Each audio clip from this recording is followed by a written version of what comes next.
반갑습니다. 10월 20일 수요일 큐티 스케치 시간입니다. 오늘 본문은 욥기 10장 1절로 12절까지의 말씀입니다. 오늘 본문은 이렇게 시작합니다. 내 영혼이 살기에 곤비하니 내 불평을 토로하고 내 마음이 괴로운 대로 말하리라. 내가 하나님께 아뢰오리니 나를 정죄하지 마시옵고 무슨 까닭으로 나와 더불어 변론하시는지 내게 알게 하옵소서. 오늘 본문도 계속되는 욥의 대답입니다. 인생이 너무 살기 힘들다 이렇게 시작합니다.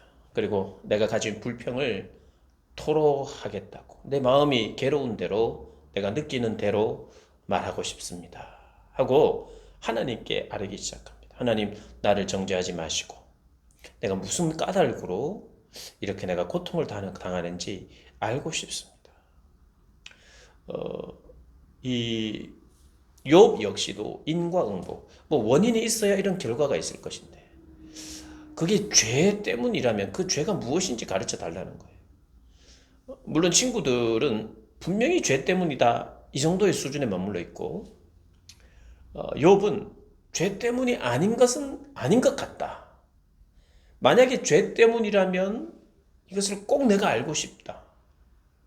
그리고 죄가 아니라면 무엇 때문에 이런 일이 발생하는가에 대한 의문입니다. 질문입니다. 그리고 자기는 이게 죄 때문이 아니라고 믿고 있어요. 그리고 자기가 자기를 아무리 살펴봐도 하나님 앞에서 계획적이거나 의도적이거나 그리고 반복적이거나 부지 중에 혹시 몰라서 내가 깨닫지 못해서 한 것이나 그런 것이 없는 것을 시간이 지날수록 또 확인하고 있어요. 그래서 묻는 거예요. 그러나 여전히 그런 관점을 벗어날 수는 없어요. 친구들이 가지고 있는 인과응보, 행위 화복, 이러한 이 관점에서 벗어나지는 못하고 있어요. 자기도 그것 때문에 의문인 거예요. 그 잣대가 나에게 맞지 않는 것 때문에. 다른 잣대가 있거나 다른 깨달음이 있거나 다른 중요한 하나님이 주시는 은혜와 교훈이 있다면 내가 해석할 수 있는데 이게 해석이 안 되는 게 힘든 거예요. 그리고 예전까지는 하나님을 정말 가깝게 여겼습니다. 하나님이 가까이 있다는 것을 늘 확인하면서 살았어요. 느꼈어요. 하나님께서 복을 주시고 자녀들에게도 복을 주시고 소유에도 복을 주시니 하나님이 나를 이렇게 축복하시는구나. 하나님께 감사하면서 예배하면서 그렇게 지냈단 말이에요. 그래서 하나님께 순종하고 그렇게 하나님을 잘 믿고 경외하니까 하나님도 기뻐하시는 것 같고 또 하나님의 말씀도 있고 확신도 있고 이렇게 살았단 말이죠. 그런데 지금은 하나님과 너무 멀어져 있는 것 같아요. 하나님이 묵묵부답하시는 것 같아요. 그래서 이게 가장 힘든 것입니다. 하나님의 부재인 것 같은. 하나님이 나를 지켜보시는 것은 맞는데 내가 아무것도 못하도록, 내가 꼼짝하지 못하도록 만드시고 계시는 것 같아요. 그냥 관망만 하시는 것 같은 느낌.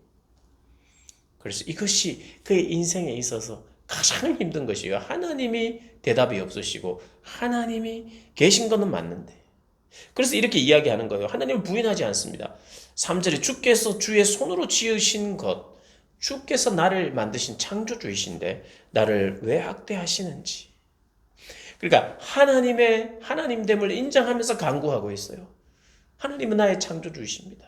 나를 만드신 분이십니다. 그런데 학대하고 멸시하시고 악인의 깨의 빛을 비추시기를 선히 여기시나이까.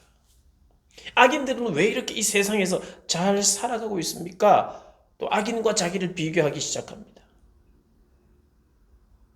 하나님이 육신의 눈을 가진 것도 아닌데 왜 악인들의 어떤 시각처럼 사람들의 시각처럼 이렇게 사람이 잘 되도록 악인이 잘 되도록 내버려 두시는 것 같은 거예요. 자기는 상대적으로 의인인데 왜 악인의 편에 하나님이 서 있는 것 같은지를 묻는 것입니다. 하나님께 질문하고 있어요. 왜 저를 악인 다루듯 다루십니까? 라는 게 그의 질문이에요.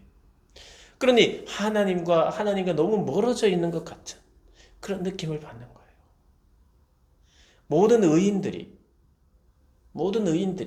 때로는 하나님이 멀리 계신 것 같은 광야와 같은 그런 것을 경험합니다.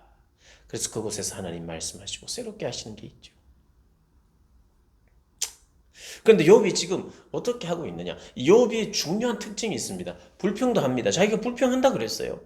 내가 내 인생이 너무 힘들다. 인생 사는 것이 이렇게 힘들 줄 몰랐다. 이렇게 고백하면서 내 불평을 토로하겠다 그래요. 하나님 앞에 불평도 토로합니다.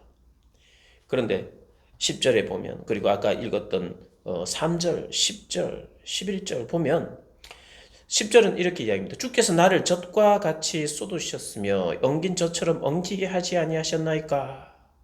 피부와 살을 내게 입히시며 뼈와 힘줄로 나를 엮으시고 생명과 은혜를 내게 주시고 나를 보살피심으로 내 영을 지키셨나이다.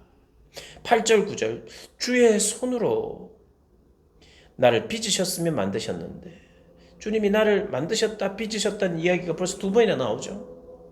나를 멸시하십니다. 기억합소서. 주께서 내 몸 지으시기를 흙을 뭉치듯 하셨거늘 다시 나를 티끌로 돌려보내려 하시나이까. 주님이 하신 일, 주님에 대해서 인정을 합니다. 주님은 창조하신 분이고 빚으시는 분이고, 물론 현재 그 빚으셨던 것을 깨버리시는 것 같고 뭉개버리시는 것 같아서 힘이 드는데, 여전히 주님은 창조주이시고 빚으시는 분이시고 계획과 뜻을 가지신 분이라는 걸 놓지 않고 불평을 해요.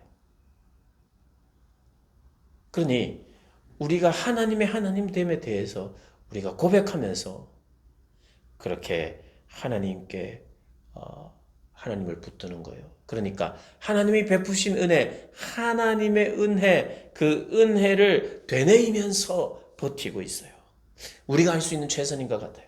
하나님이 너무 멀리 있을 때, 너무 멀리 느껴질 때 우리가 할 수 있는 것은, 하나님 너무 멀리 계신 것 같습니다. 저는 너무 힘듭니다. 나의 감정을 아뢰면서 동시에 주님의 주님 되심을 인정하면서, 그리고 나에게 베푸셨던 은혜를 되뇌이면서 이런 것들을 간구하는 것, 어떤 면에서는 버티는 것, 이것이 우리가 할 수 있는, 또 욥이 할 수 있는 최선이었던 것 같아요. 그런데 하나님께서 욥을 네가 옳게 말하였다 이야기합니다. 하나님은 욥을 한편으로는 책망하시고 한편으로는 칭찬하셨어요. 욥이 뭔가 다 아는 것 같은 느낌으로 하나님께 뭔가 질문하는 것 같아서, 하나님이 네가 정말 다 아느냐? 나를 아느냐? 이 세상을 아느냐? 창조의 질서와 원리를 아느냐? 라고 이제 물으실 때를 보면 그것이 하나의 책망이고, 동시에 욥의 친구들에게는 네가 너희들이 욥처럼 옳게 말하지 않았다라고 이야기를 하는 거예요. 그러니까 옳은 행동이 뭘까? 욥의 옳은 말이 뭘까? 바로 이런 부분 아닐까 생각을 합니다.